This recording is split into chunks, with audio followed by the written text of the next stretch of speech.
Good afternoon. My name is Derek Liberti. I'm a PhD candidate in Edward Morrissey's lab, and today I'll be telling you about some of my thesis work investigating the role of KLF5 during lung regeneration using genetic mouse models. If we follow the airways of an adult lung all the way down to the most distal tips, we'll find ourselves in these small sacs, the alveoli, which are the functional units of gas exchange. In this diagram, you can see a two-dimensional representation of what a slice through an alveolus looks like, which is essentially what the lung looks like histologically in homeostasis. Two major epithelial lineages occupy this space: alveolar epithelial type 1 and type 2 cells, or AT1 and AT2 cells. And these cells are what we'll be focusing on for today's talk. AT1 cells are large squamous epithelial cells that line the capillaries. They cover about 95% of the adult lung surface area, and they're responsible for performing gas exchange. It's thought that the spreading out of these cells during development actually drives the formation of the complex alveolar structure that we see in the adult. AT2 cells, on the other hand, are relatively smaller cuboidal epithelial cells that are largely responsible for secreting surfactants, reducing surface tension to prevent alveolar collapse. While the lung is a largely quiescent organ at homeostasis, after injury, these AT2 cells have not only been shown to participate in the immune response, but they're widely known as progenitor cells in the lung, able to both rapidly proliferate and differentiate into AT1 cells. Similarly, AT1 cells possess some capacity to differentiate into AT2 cells, but there's much we still do not understand about how AT1 cells respond to injury. Understanding how we can push and manipulate the cell fate decisions of these alveolar epithelial cells may actually help to promote the lung regenerative process. And this has been the focus of my PhD work so far. So today I'll focus on two aspects of my work in this lab. First, I'll talk about some of the tool development that's allowed us insight into where cell fate decisions are made and how these decisions impact regeneration across different injury models, including hyperoxic acute lung injury, which is shown in this diagram here. Second, I'll discuss some of our data using this tool to understand the role of transcription factor KLF5 during both infectious and non-infectious injury contexts. Our data suggests that KLF5 serves an important function to promote AT1 cell lineage commitment. Thinking about lung regeneration, I like to break down the process into its most fundamental requirements. The central requirement for functional lung regeneration is to restore alveolar architecture and epithelial integrity to restore gas exchange. Thus, I think about injury repair in two parts. The first is to regenerate the components. In our case, we're interested in AT1 and AT2 cells. And the second is to restore the structure of the alveolar niche itself. Now, AT2 cells are widely known as progenitor cells in the lung, able to both rapidly proliferate and differentiate into AT1 cells. This differentiation can actually be seen here, as a lineage trace AT2 cell undergoes a dramatic morphological change over the course of about 72 hours in an explant culture system about 10 days after the mouse it came from got the flu. Shout out to my brother Kyle for all of his help automating literally terabytes of these images to make this nice movie. And just as an AT1 cell spreading serves an important process in development to increase alveolar complexity, a small cuboidal AT2 cell differentiating into a relatively large squamous AT1 cell also serves in part to restore the structure of the alveolus, which is required for its function. Moreover, I think we can appreciate the dramatic role of cell fate choices during the regenerative process as we watch the AT2 cell response after flu.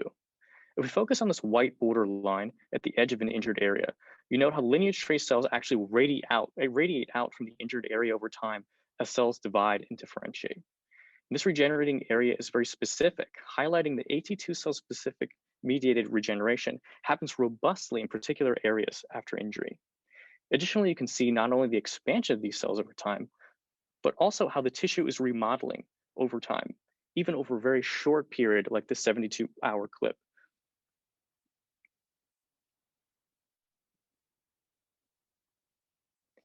As I showed you, AT2 cell mediated regeneration happens robustly in particular areas. So it's critical to focus our analysis on how cell fate decisions are made in these areas. But science is hard, and reproducibly parsing where to look after injury for quantification is extremely difficult. To solve this problem, my other brother Will and I developed an imaging approach to enable reproducible comparison of different damaged regions after injury. So here's a breakdown of our typical workflow for analyzing images from our influenza injury model. so you can understand how we later perform our quantifications and how we contextualize our results. So after giving mice the flu, we harvest tissue about 14 days later, stain paraffin sections with hematoxin and eosin, and using a simple clustering methodology, we can actually segment the tissue into morphologically distinct clusters. The denser regions correlate strongly with more severely injured tissue. This technique works not only for influenza, but for other injuries as well. So here's a breakdown of how we implemented this imaging approach in a different injury model, hyperoxia. Considering the victims of our current pandemic, the importance of understanding the cellular responses to acute injuries become very clear. Moreover, because of the oxygen supplementation and artificial ventilation are some of the only respiratory interventions available for patients, we're interested in understanding the cellular responses to both viral infection and oxygen-mediated damage, both separately and together. So from a clinical perspective, this model of ARDS is actually quite relevant. To assess this tissue, just as with our influenza model, we harvest mice about a week after exposure, stain paraffin sections with H&E, and run our clustering algorithm to segment the tissue. Using this approach, we can actually define 3 distinct zones of injury. In severe zones, marked by our algorithm in red, we find ACT2 positive fibroblastic foci. Hyperoxia is a non-infectious injury characterized largely by cell destruction early, followed by pulmonary edema and the stochastic emergence of fibrosis. So this is to be expected. While we see AT1 and AT2 cells marked by AGER and SFTPC around these foci, we do not see them really within. Now, damaged zones are where we see alveolar epithelial regeneration actively occur. And this is consistent with our flu model. These damaged zones are marked with our algorithm in green, and these are typically where we focus our analyses. Finally, in normal zones marked by the blue cluster, we see morphology typical of homeostatic conditions. Now, in this model, AT2 cells respond in typical fashion, proliferating and differentiating into AT1 cells, and the differentiation is actually shown here on the left. Interestingly, we also witness AT1 and AT2 cell differentiation, albeit to a lesser degree, shown on the right here. Because of this plasticity, we thought that this would be a good model to investigate cell fate decisions in addition to our influenza model. The question we're really interested in is how do factors regulate alveolar epithelial cell fate decisions during regeneration? And what factors are these?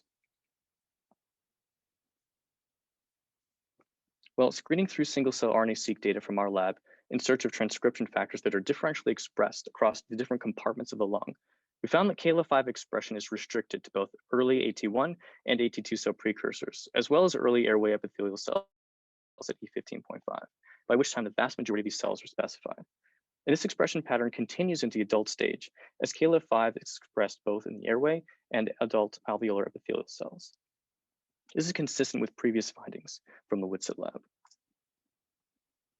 Taking a closer look at population RNA-seq data from our lab, profiling sorted AT1 and AT2 cells from just after their specification at E15.5 through to the adult stage, we found that KLA5 is actually enriched in AT1 cells during development, suggesting that this may be an important regulator of AT1 cell development in particular. KLA5 is a master transcription factor known to regulate a variety of critical cellular processes, including proliferation, differentiation, and migration, particularly in epithelial cells, in both development and after injury throughout the body. So we decided that this was an interesting candidate gene that might provide a nice tool to study alveolar epithelial cell fate decisions. So we wondered, does KLA5 regulate alveolar epithelial cell fate decisions during regeneration? To answer just this question, we leveraged both our hyperoxia and influenza injury models. First, we functionally inactivated KLA5 in and lineage traced AT2 cells, and we subjected them to hyperoxic lung injury. Here we found that a loss of lineage traced AT1 cells in our KLA5 deficient animals in damaged zones, areas of active alveolar regeneration, suggesting a reduced capacity of KLA5 deficient AT2 cells to differentiate into AT1 cells. We repeated this experimental paradigm using our influenza model, and again, focusing on damaged zones, we found a decrease in KLA5 deficient AT2 cell differentiation into AT1 cells, So it seems that KLA5 is important for AT2 to AT1 cell differentiation in multiple injury contexts. Because KLA5 deficient AT2 cells did not differentiate as effectively as controls, we next wanted to test whether KLA5 deficient AT2 cells had a growth advantage over normal AT2 cells. To do this, we isolated and grew KLA5 deficient AT2 cells in an organoid assay. And while KLA5 mutant organoids formed and survived without KLA5, as shown here with an RNA FISH probe specific to the KLA5 flock sequence, you can see a KLA5 here and not here in the knockout, we did not note any obvious difference in their ability to grow compared to controls. However, the injury context contains a flurry of signaling molecules that are not necessarily reflected in this assay. So we wondered whether KLA5 deficient organoids would be more or less sensitive to stimulation from various cytokines that promote proliferation. To test this, we added inflammatory cytokine IL-1 beta to our cultures. Recent work from multiple groups has shown that IL-1 beta stimulates AT2 cell growth, which we see in our control condition.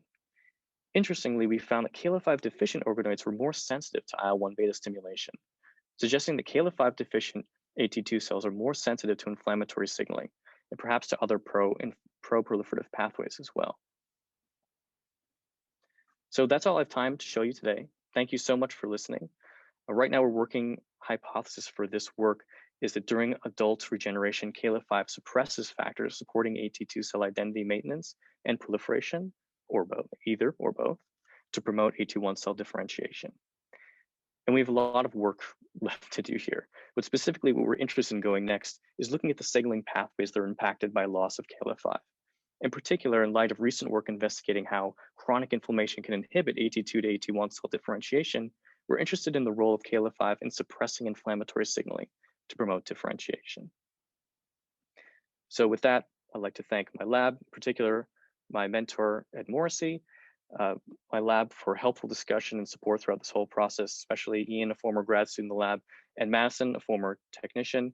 I don't know how I'd be able to get all this stuff done without your guys' support. Thanks to the Frank lab, Dave Frank in particular for all of his mentorship, the Whitsett lab for sharing the KLA5 flocks mice with us, and my collaborators, especially my brothers Kyle and Will. I wouldn't have a PhD without you. I still don't. But thanks also to my thesis committee, the course at Penn, my funding opportunities, and of course my program in cell molecular biology. With that, happy to take any questions.